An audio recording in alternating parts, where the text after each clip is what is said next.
Okay, so the next step is to really start writing your sales copy, your hook, story, and close. And that obviously all leads to your call to action. So I've written a script, so I'm going to be reading from the script and I'm going to just practice for the first time right now. All right. Hi, my name is Gene Chu. I'm coming to you from Southern California, or SoCal as we call it here, a place I never dreamed I would be living growing up in Atlanta, Georgia. But my life and business has come full circle since my first business trip to China more than 20 years ago. You know, I joke that I speak English almost as well as I speak Chinese, but I teach. Knowing how to speak Chinese doesn't mean you know what to say in Chinese. Now, if you're a red-blooded American like me, you've probably never thought much about China other than its food, or maybe Bruce Lee and maybe Yao Ming.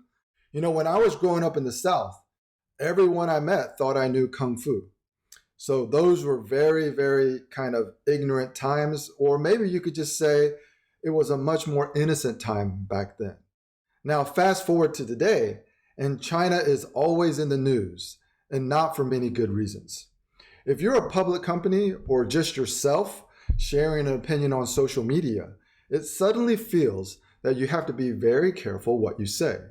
Because if you offend China, there will be a backlash and economic consequences. Yeah, it's crazy. But this is the world we live in today, and it's only going to intensify as China surpasses America as the world's largest economy. The good news is you don't have to worry. And the better news is I am here to show you how not to get swept away by rising China.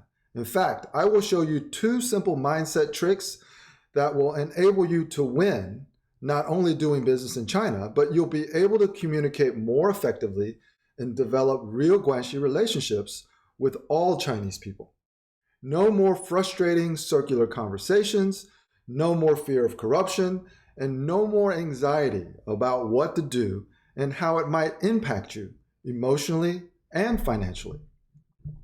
Now, I don't think anyone has yet to discover a magic way to change the way other people think. But what I do know is you always have the opportunity to do 2 things that are 100% within your control. First, you can choose to expect that Chinese will have a different set of values and beliefs. And then you can choose to use your imagination to give them a very positive benefit of the doubt. Think about the environment in which they were raised and the values that they were taught since birth. This means you have to find a reason to justify and accept and even embrace what you might consider bad behavior. Now, let me share a personal example that I think everyone can relate to. My wife was born and raised in a very conservative 4-tier city in Hunan province.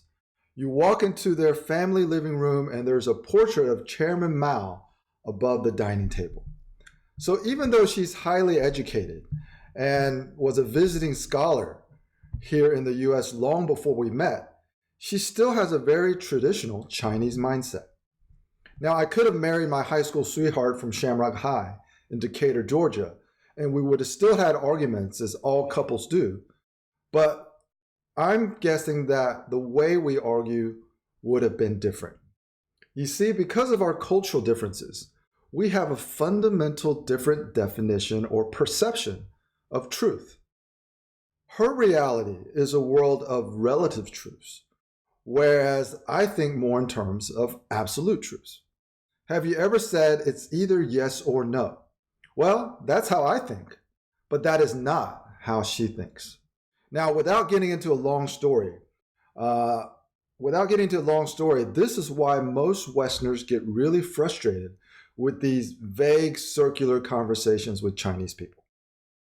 Now, back to one of our worst escalating arguments and me listening to all the nasty, belligerent things coming out of her mouth, and suddenly I was able to stop. I stopped and I said to her, I am the luckiest man in the world. Because I reflected on how in Chinese culture, the deeper the guanxi, the more people will feel a loss of face from the smallest, most insignificant things. And I suddenly realized that she cares, which in the end is all that matters in a marriage. I have her attention. So I should be grateful about that and forget about being right or wrong. Because in China, in order to be successful, now this is what David Chang, the former China CEO of Philips China, once told me on my first business trip to Shanghai over 15 years ago. You have to learn to manage the different shades of gray, because in China, nothing is black or white. Now imagine if you could learn to apply this mindset and these tactics to every one of your cross-cultural interactions in China or with people from China. Let me show you how. Okay, so the next after that would be your call to action, which I haven't written yet, but this is my first attempt to practice my hook, story, and close. This is just the first draft, but I wanted to share this journey with everybody in this group.